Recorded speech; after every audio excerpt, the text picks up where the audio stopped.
Ladies and gentlemen, it's now my pleasure to introduce today's first speaker. It's a keynote presidential speech by the President of Slovakia, Zuzana Čaputová. President Čaputová was elected in 2019.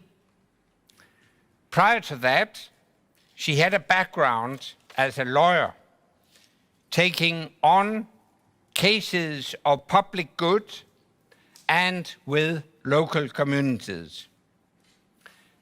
That's working for democracy in practice. Madam President, I'm honored to have you join us physically this year. The pandemic has made it much harder even to travel inside the European Union. I appreciate your fidelity by still making the journey. The theme of your speech is on the importance of the rule of law. I agree. Without rule of law, democracy withers. I look forward to listening to you, Madam President. Once again, welcome. The stage is yours.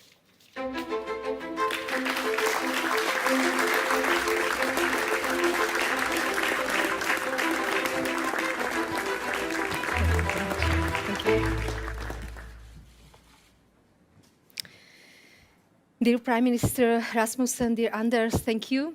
Ladies and gentlemen, it's a pleasure and a privilege to open this year's Copenhagen Democracy Summit. I hope that next year many of you will be here in the auditorium. The pandemic has changed more than just the ways we meet. It has also highlighted the power of cooperation and solidarity in our communities, but also globally. The pandemic has also shown that facts and science matter, that respecting rules which are democratically agreed on, proportionate and legitimate, can literally save lives. Today, I will talk about how we can build on these lessons to defend our democracy, because they are under pressure. According to the Freedom House, last year has once again sent global decline in freedom. The pressures on our democracies are many. Even the best written constitution cannot protect our democracy if our business model creates deep inequalities, if our economic growth degrades our planet to the point of no return, if our constitution and our laws don't apply in the digital space just as they do offline, if propaganda and disinformation can be streamed with no consequences for those spreading it. Ladies and gentlemen, we can overcome these challenges.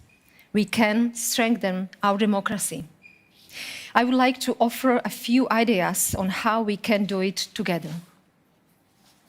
In essence, democracy is about spirit of freedom, justice, tolerance, and solidarity.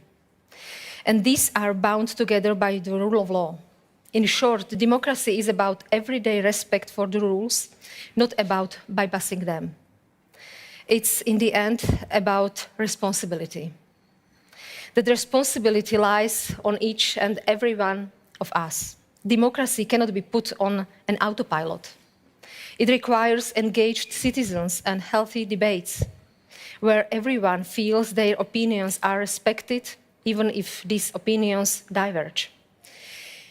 Differences are natural and enriching, but we must approach them in a way that doesn't deepen fragmentation of our societies. We need to distinguish where they differ in our opinions and where we differ in our values, because values are what binds us together, even if our opinions differ. Democracies require responsible political leaders, because they are the ones who set the rules and offer examples.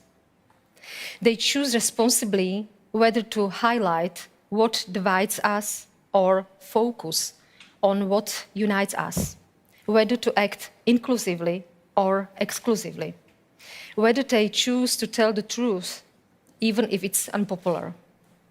Political power, just like any power, is by default expansive. A responsible political leadership is therefore one that voluntarily limits its own power. This self-limitation is not just about legal rules. It's also about how political leaders choose to act.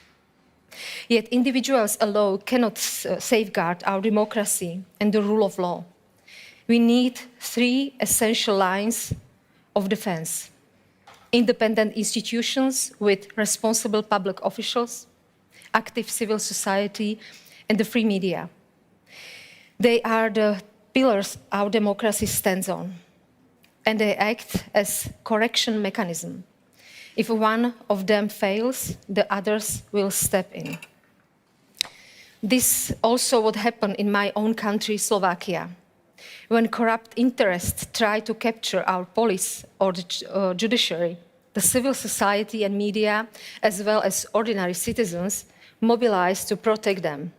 Today, we are implementing a comprehensive rule of law reform to root out corruption and protect against the excesses of political power. Seldom has been the demand for an effective government, clear and predictable rules higher than during this pandemic. If we are to protect our democracies, we need to invest in our institutions, not undermine them. Ladies and gentlemen, our democracies will flourish if our citizens are engaged and our institutions are strong, and if they operate in a rules-based international order. Today, those who see democracy as a source of weakness are challenging this order, who think that the rules are here to bend to serve their interests rather than to create equal conditions for all. Democracies must stand up to those who breach the rules-based order by invading other countries or suppressing the basic rights of their citizens. Democratic values and human rights should be on the table when we deal with undemocratic regimes. Supporting democracy activists in Belarus, Myanmar, or Hong Kong is not foreign interference. They only demand that their governments live up to the commitments they had voluntarily agreed on in the UN Charter and many other international agreements. Ladies and gentlemen, our democracies are far from perfect, but with engaged citizens, strong institutions, and a robust rule of law framework, they can grow stronger anywhere. Thank you.